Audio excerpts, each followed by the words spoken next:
videoដែលបង្ហាញពីរបៀបដូរលេខសម្ងាត់និងឈ្មោះ username របស់យើងដើម្បី login ចូលនៅក្នុងប្រព័ន្ធ vSchool របស់យើងអញ្ចឹងដំបូងយើងដាក់ password ឬក៏ username ចាស់របស់យើងដដែលទៅនេះជាឧទាហរណ៍តើបើយើងចូលបានដំណឹងហើយគូអ្នកគ្រូមើលនៅខាងឆ្វេងដៃនេះករណីនៅលើទូរស័ព្ទដៃវានឹងបង្ហាញតែត្រេ3នេះអញ្ចឹងយើងអាចចុចលើត្រេ3ហ្នឹងដើម្បីបើក menu ហ្នឹងមកបន្តមកទៀតយើងចូលទៅកន្លែងmenu ខាងក្រោមផ្នែកខាងក្រោមវាដាក់ថាគ្រប់គ្រងអញ្ចឹងយើងចុចចូលកន្លែងហ្នឹងមកបន្តមកទៀតករណីយើងចង់ដូរ username គឺយើងចូលទៅកន្លែងវត្តរូបនេះ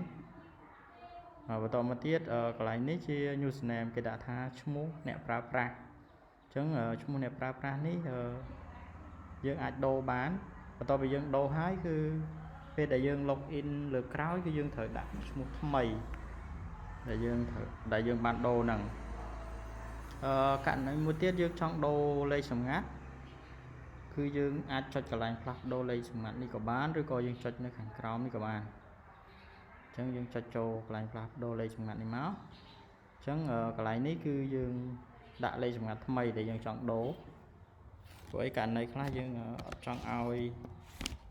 អ្នកផ្សេងចូលទៅក្នុងប្រព័ន្ធយើងបានយើងអាចផ្លាស់ប្ដូរលេខសម្ងាត់ផ្ទាល់ខ្លួនឯ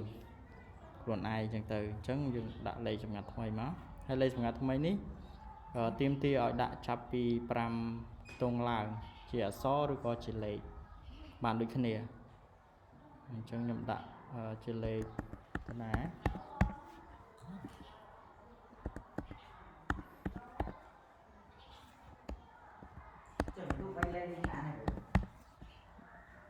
តោះមកយើងផ្លាស់ប្ដូរប៉ុណ្ណឹងពេលដែលចេញប៊ូតុងផ្លាស់ប្ដូរលេខសម្ងាត់នេះជោគជ័យអាហ្នឹងរួចរាល់ហើយយើងពេលដែលយើង login លើក្រោយគឺយើងដាក់ password ថ្មីដែលយើងបានប្ដូរ